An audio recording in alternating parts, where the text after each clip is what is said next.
Korang dah tengok belum video sebelah tu? Ramai saat yang tanya kita, bang, bila nak keluar beli man, bila nak keluar beli man bang. So ni dia, kita dah bawa keluar. Nama dia dekat belakang Omamuri. So guys, ini adalah Omamuri Dia dupe kepada Blue man. Dia punya DNA ni geng, dia DNA kepada Fruity Pear, soft, sweet. Lepas tu dia ada aroma daripada orange blossom dan juga dia ada vanilla. Bau dia ni lelaki dan perempuan pun boleh pakai. Dia bauan yang sangat lembut, ringan punya bau dan mudah untuk diterima.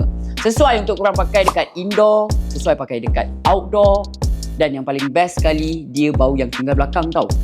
Perfume ni daripada budak sekolah rendah, remaja, sampailah orang yang dah bekerja, semua peringkat umur lah boleh pakai dan boleh terima. So, sekarang dah official launch tau perfume ni dekat semua platform yang ada belangko.